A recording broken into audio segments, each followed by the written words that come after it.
Thank you very much for inviting me along to talk about the future of HIV resistance. Makes me a little nervous to try and talk about the future in particular because it's supposed to be the hardest thing to predict.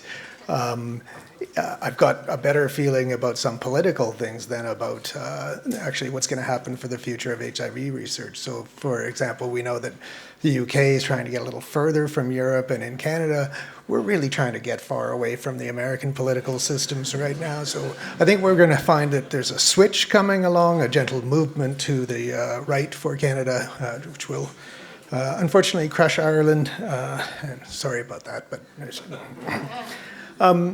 the rest of the talk is actually going to have to be based on the assumption of if present trends continue, because there's no other way to predict what will happen in the future. And there's a lot of risks of making predictions based on the assumption that present trends will continue.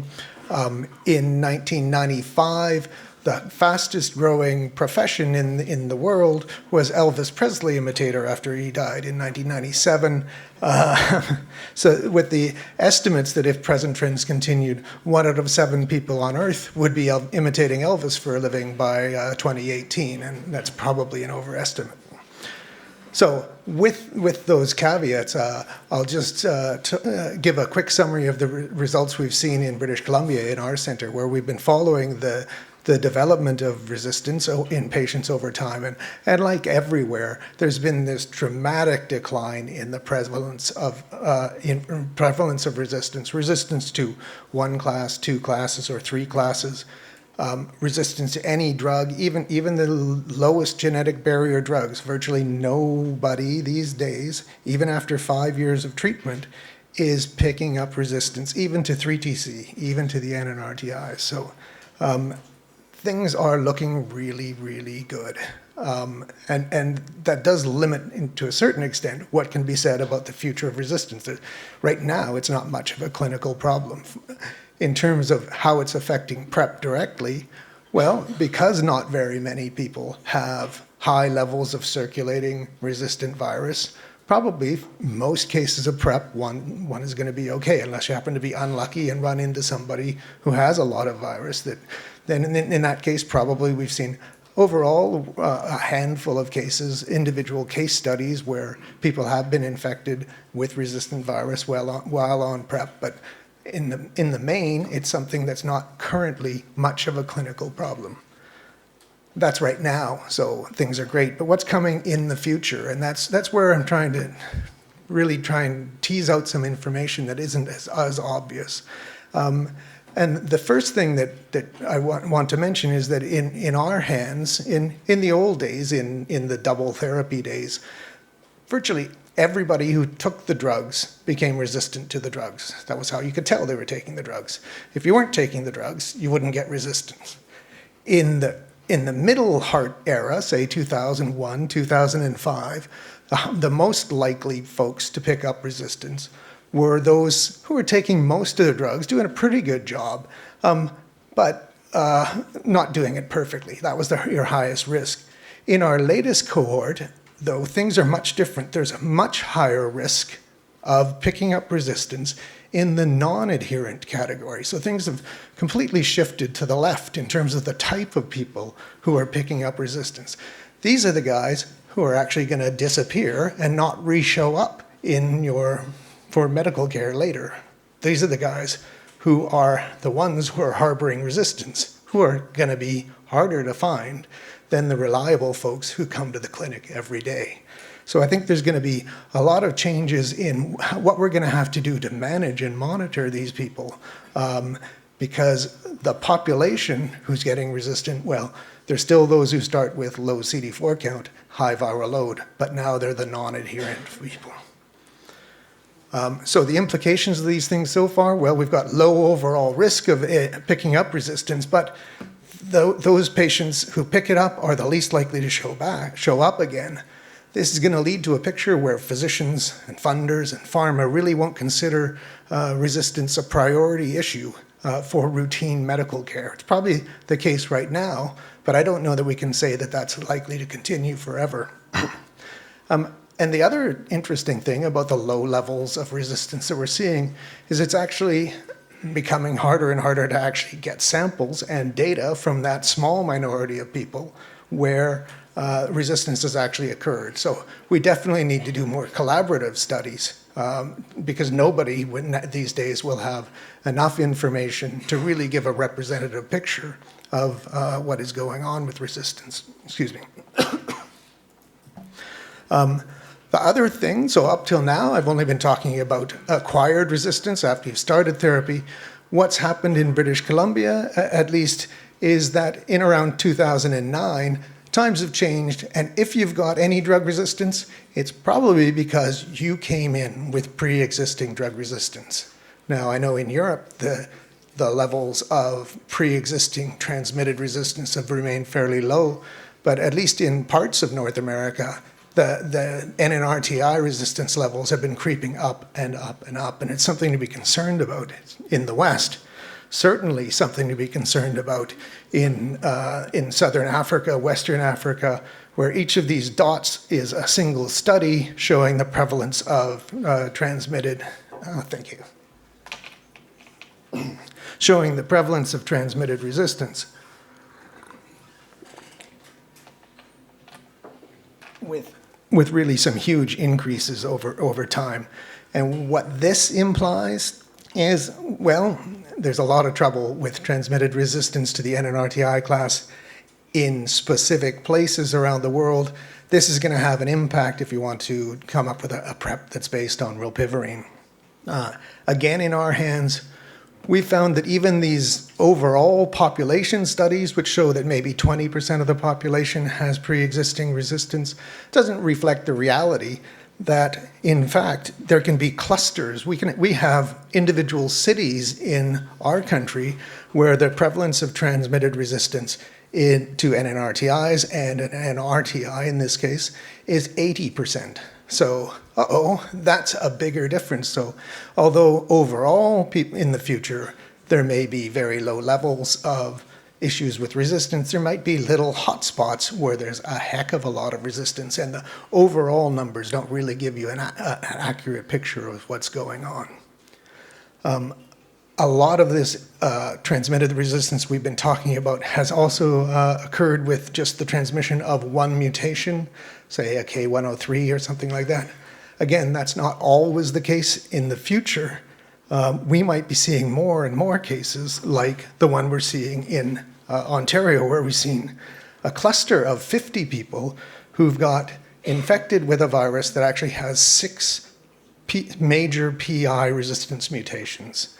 And that's a bit terrifying. This is resistance to all of the all of the PIs with levels of resistance about 40-fold or more. So a little frightening. And what was even more frightening is this has been going on for over about 10 years.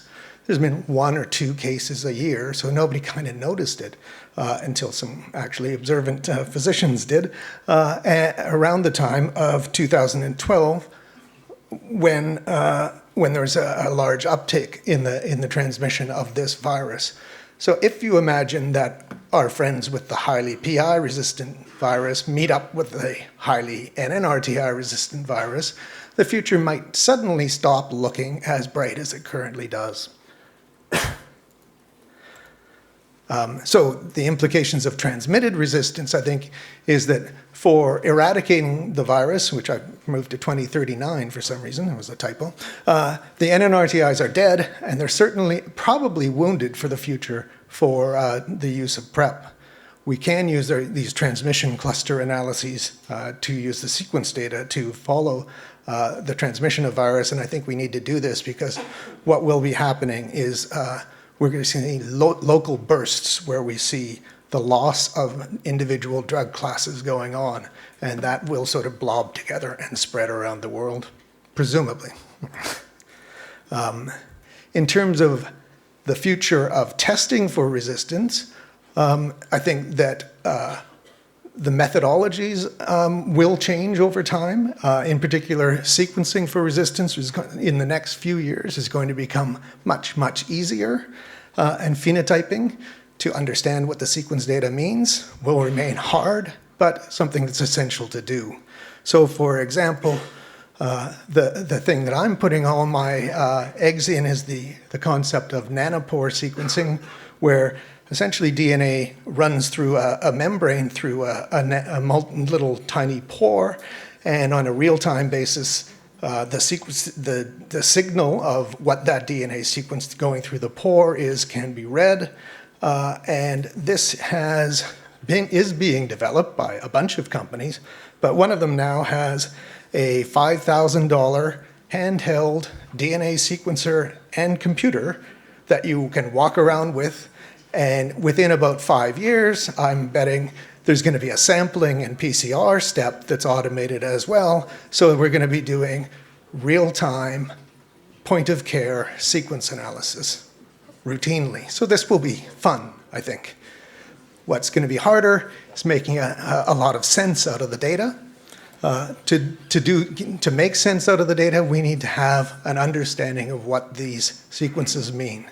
Right now, where we're missing the most data is for understanding what a sequence means for the interpretation of integrase sequences. So what we're trying in collaboration with ISAR is to systematically make an efficient genotype-phenotype database available, wherein we look for the, say, 30 or 40 mutations that we think are associated with resistance to a given, with resistance to the integrase inhibitors, and identify every permutation and combination of these variants, and only phenotype one of each of them, instead of closing our eyes and sequencing 8,500 wild-type viruses.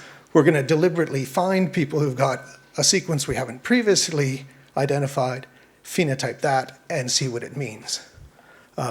In terms of what that has come up with already, we've found folks who've got very high levels of resistance to all of the integrase inhibitors that exist right now. They've got with just 4 mutations. If you've got 2 mutations, not very much shift in IC50 for dolutegravir. If you've got those 2 and a 97A, you get a bigger jump, say 20, 30-fold shifts. But if you add just 1 more mutation, now you're looking at like 300-fold shifts in IC50 for dolutegravir, bictegravir, and cabotegravir. So again, these are something that we will have to be concerned about for drugs being used in the future. Something else that's informative from this data is that there really is extensive cross-resistance between the newest integrase inhibitors. I've shown on the x-axis the log scale fold change of dolutegravir resistance, and on the y-axis either bictegravir or cabotegravir. And really, ultimately, these drugs are looking very much the same. If you've got a bunch of resistance to one of them, you've got a bunch of resistance to all 3 of them. This is probably because the sort of bits of the drug that do stuff, which are highlighted in blue, are actually exactly the same. So in a sense, we can think of, from the point of view of resistance, these 3 drugs are all the same, they're just wearing different hats. And then I'll just sum up with my thoughts of what will happen if we go to global dolutegravir use without any monitoring of treatment and therapy. And I think it's best summed up with the potential might not be there for things to go as well as we could have thought. And we'll know probably within 20 years whether this is true or not. So I will stop right there, summarize by saying we are in a situation right now, we're in a bit of a honeymoon period where resistance is low, but I think we can't be confident that it's going to stay that way, because our drugs are in danger at all times, and our experience with every other thing we've ever tried to treat, like antibiotic resistance, is that as soon as we shift from something being a problem in routine medical care to it becoming a public health issue, we stop doing our jobs as well. So I think we really want to try and work together. We need to work more collaboratively now, when things are good than we had in the past, say 10 years ago, when things were actually looking bad. And with that, I'll stop, and I guess we're taking some input later.